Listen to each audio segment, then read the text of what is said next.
si tatay ka. Tay, halika na. Lumabas muna tayo, Ikin.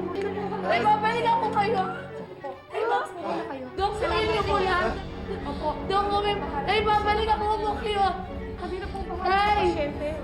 Dok, gawin niyo po lang. Opo. Sige po. Gawin niyo po lang, please. Sige po. Salamat po. Beshi, sure ka ayaw mo magpalit? Para medyo ma-presskuhan ka naman dyan. Siguro mamaya na lang. Thank you, ah. Murado ka? Oo.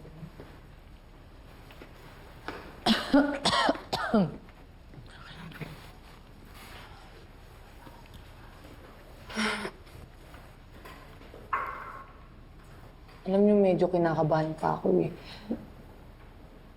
Kasi wala pang resulta yung kondisyon ni tatay. Kapit ka lang, Besh. Hindi ba magandang sign yan na nagising na si Ninong Lani? Ano nga, baka nanibago lang. Kung mag-alala, tuloy-tuloy na yan. Yun nga yung pinagtataka ko eh. Okay na sana nagising na si tatay, di ba? Pero bigla siyang natakot nung biglang dumating si Tita Rica at saka si Angela. Tapos, alam niyo, parang may gusto siyang sabihin sa akin.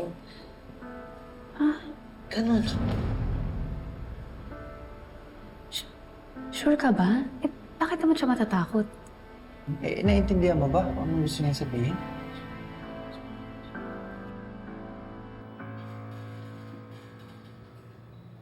Basta wala akong maintindihan. Basta, bago maaksidente si tatay, meron siyang gustong sabihin sa aking mahalat. Nasaan ka na? Kasama mo naman sila Gemma Lo at saka si Kaloy. Oo, Tay, nasa tricycle na kami. Opo. O sige, sa town hall na tayo magkita ha.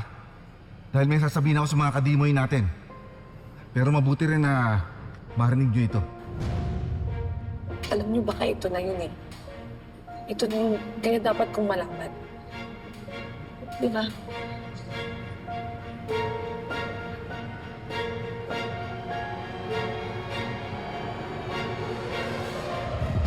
Dok, ano po ba yung nangyari sa tatay ko kanina? Mas lalo po ba lumala yung kondisyon niya? Nagpa-administer kami ng benzodiazepine. That's for the seizures. Right now, stable naman ang vital signs niya. Pero kailangan pa rin ma-ensure na okay ang blood flow at oxygen supply. That's a cardiac monitor.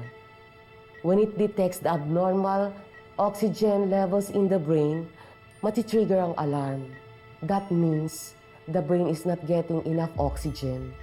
And within a use of few minutes, oxygen deprivation, it can lead to brain damage, coma, or even death.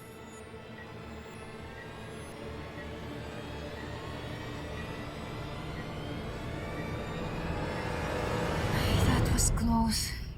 Mom, do you think may nasense si Ikit dun sa mga pagmumble ni Tito Gani? Eh, hindi naman clear kung ano yung sinasabi ni Gani.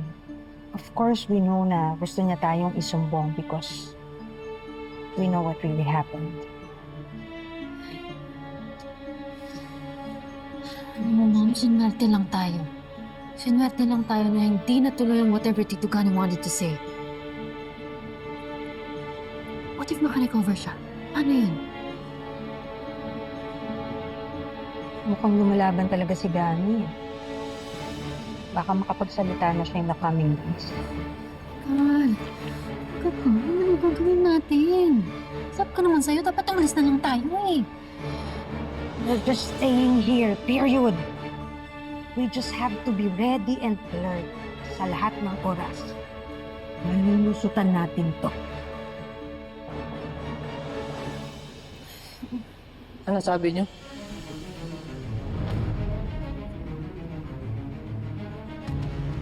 Anong malulusutan?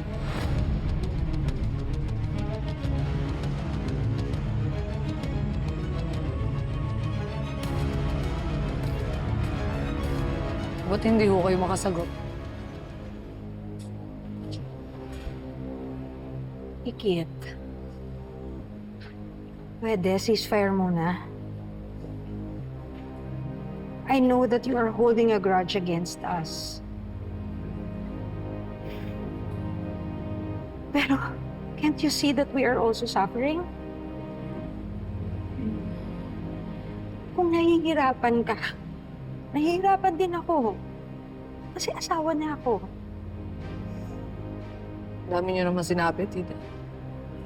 Simple lang naman ang tanong ko eh. Ano yung dapat mong lusutan? Bakit? Titaas ka ba? Kasi ang alam kong gumagapang-gapang at naghahanap ng lulusutan. Ahas lang. What the hell, Ikit? Manahimik ka, baka ikaw ang daling ko sa'yo. Enough. Ikit, ba't ka ba ganyan? Lahat na lang ng kilos namin nilalagyan mo ng mali siya. Eh kasi binibigyan niyo rin ako ng dahilan para pagdudahan ko kayo. Alam niyo, tita, para-paraan kayo eh. Eh sa inyo na mismo nang galing, lulusot kung lulusot. Ano yun? I was just telling Angela, nakakayanin natin ito. Na malulusutan natin itong pinagdadaanan natin. Kahit nahihirapan si Gani, he is fighting for his life. Kung gusto mong gumaling agad ng tatay mo, sana huwag mo na siyang bigyan ng sama ng loob.